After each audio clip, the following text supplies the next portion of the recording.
అబ్రహాంకి సకల ఆశీర్వాదాలు దేవుడు ఇచ్చాడు, అన్ని ఆశీర్వాదాలు ఇచ్చాడు.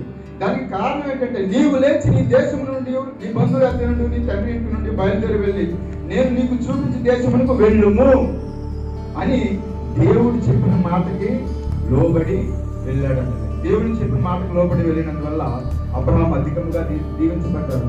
తండ్రిని అడగట్లేదు కూడా, ప్రభా ఏ దేశానికి వెళ్ళాలి తండ్రి అని మారు ప్రశ్న కూడా వేయట్లేదు. ఎంత నమ్మకమో దేవుడి మీద, ఎంత ఆశ్చర్యమో. 29వ మాట, ఆత్మ పిలుపుతో నీవు రథము దగ్గరికి పోయి దానిని కలుసుకోమని చెప్పాను.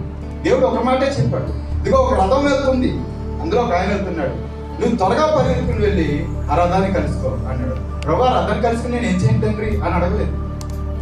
పిలుపు గారు ఆ రథాన్ని కలుసుకుని నేనేం చేయాలి అని అడగలేదు. చూడండి, తండ్రిని తిరిగి మాట్లాడలేనటువంటి వినయభావం అది. తండ్రి వెళ్ళమన్నాడు, అక్కడికి వెళ్ళి ఏ పని చేయాలి ప్రభా అని అడగట్లేదు. అబ్రహాం ఏమో ఏ దేశం వెళ్ళాలి తండ్రి అని అడగలేదు. ఫిలిప్ ఏమో అక్కడికి వెళ్ళిన తర్వాత ఏ పని చేయాలి ప్రభా అని అడగలేదు. ఆయనకు వెళ్ళవలసిన ప్రదేశం తెలియదు, ఈయనకి వెళ్ళిన తర్వాత ఏం పని చేయాలో తెలియదు. కానీ ఇద్దరితో కూడా ఎవరు మాట్లాడారండి? దేవుడు మాట్లాడాడు. దేవుడి మాట ఎంత స్పష్టంగా వాళ్ళు తీసుకున్నారు అంటే, దేవుడు ఒక మాట చెప్పితే ఖచ్చితంగా దాన్ని మనం పాటిస్తే దేవుని యొక్క దీవెన మనకు ఉంటుంది.